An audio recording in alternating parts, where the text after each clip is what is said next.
Ya, pemakaman jenazah pasien positif COVID-19 di Banyumas, Jawa Tengah ditolak warga. Belakangan diketahui korban nekat pulang kampung usai dinyatakan positif mengidap COVID-19 di ibu kota. Aparat Polrestabes Makassar, Sulawesi Selatan melakukan pembubaran kerumunan warga yang masih keluyuran di luar rumah.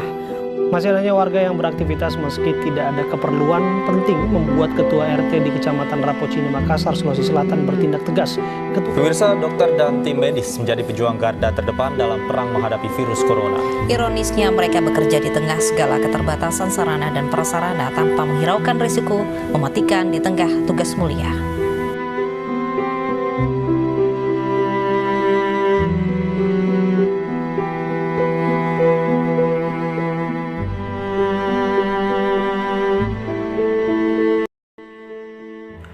Melihat perkembangan wabah novel coronavirus atau yang biasa disingkat menjadi COVID-19, harus disadari bersama bahwa bencana non-alam ini bukan masalah yang sederhana.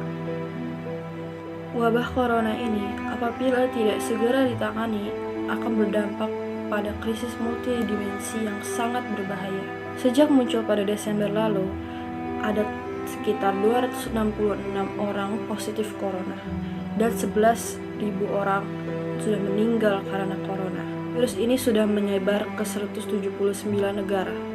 Angka terbesar kematian ada pada di Italia, yaitu sekitar 4.000 nyawa. Berangkat dari fakta yang ada di atas, seluruh elemen bangsa harus menyadari bahwa masalah bencana COVID-19 ini tidak bisa dianggap remeh. Kesan bahwa pemerintahan di bawah Pak Jokowi menganggap enteng COVID-19 saat awal muncul di kota Wuhan yang ada di provinsi Hubei sejak Desember itu tidak boleh diulang lagi. Selain itu, seluruh elemen sipil juga harus berpikir jernih dan saling menahan diri. Jangan sampai ada pihak yang justru memanfaatkan bencana mematikan ini. Elit politik dan kelompok sipil jangan sampai mengkapitalisasi masalah corona untuk manuver politik, terlibat semata untuk menyerang pemerintah. Beberapa pekan ini masih bersebaran berbagai tindakan yang memperkeruh situasi, mulai penyebaran hoaks, penimbunan bahan makanan pokok, dan juga berbagai fakta yang semakin menjauh dari prinsip keadaban manusia Indonesia. Kita ketahui bersama wabah COVID-19 ini berdampak tidak hanya pada keterganggunya kesehatan masyarakat, tapi situasi ekonomi juga menjadi memburuk. Dolar saja sudah naik menjadi Rp16.000.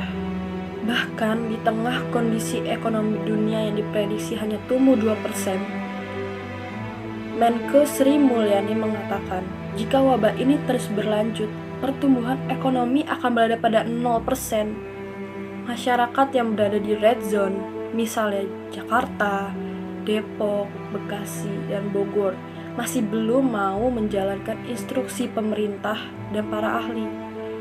Social distancing misalnya, belum mau semua orang mengakuin itu. Padahal itu sudah sangat disarankan oleh ahli-ahli. Tapi mereka masih menganggap remeh. Apa sih sulitnya berdiam diri di rumah? Apa sulitnya mencegah penyebaran? Bayangkan, kalau misalnya anggota keluarga kita ada yang meninggal karena COVID-19, kita bisa aja meneladani Korea Selatan gitu misalnya, yang berhasil menekan angka penyebaran COVID-19. Tidak hanya pemerintahannya yang sigap melakukan penanganan, tapi masyarakatnya juga. Mereka mau bekerja sama dengan pemerintah untuk melakukan pencegahan penyebaran COVID-19 ini. Kita harus terus mengikuti arahan pemerintah dan otoritas medis yang sudah berupaya maksimal untuk mencegah penyebaran COVID-19 ini. Tolonglah masyarakat, jangan pandang sebelah mata. Ayo kita di rumah aja.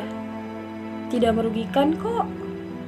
Malahan membantu para petugas dan dokter-dokter untuk segera menangani COVID-19 ini. Yang kita bisa lakukan cuma di rumah aja, social distancing. Itu udah membantu sekali. Harusnya kita udah harus menunjukkan kembali nih makna persatuan dan kesatuan untuk mengerahkan segala daya dan upaya untuk mengatasi bencana alam COVID-19 ini. Saya Naila Lika, saya ikut turut berpartisipasi dalam pencegahan penyebaran COVID-19 ini dengan cara saya berdiam diri di rumah. Saya siap mengikuti instruksi dari para ahli dan dari para petugas. Saya siap berdiam diri di rumah, dan saya ingin berterima kasih kepada guru saya, Bu Bunga, yang telah memberi tugas ini.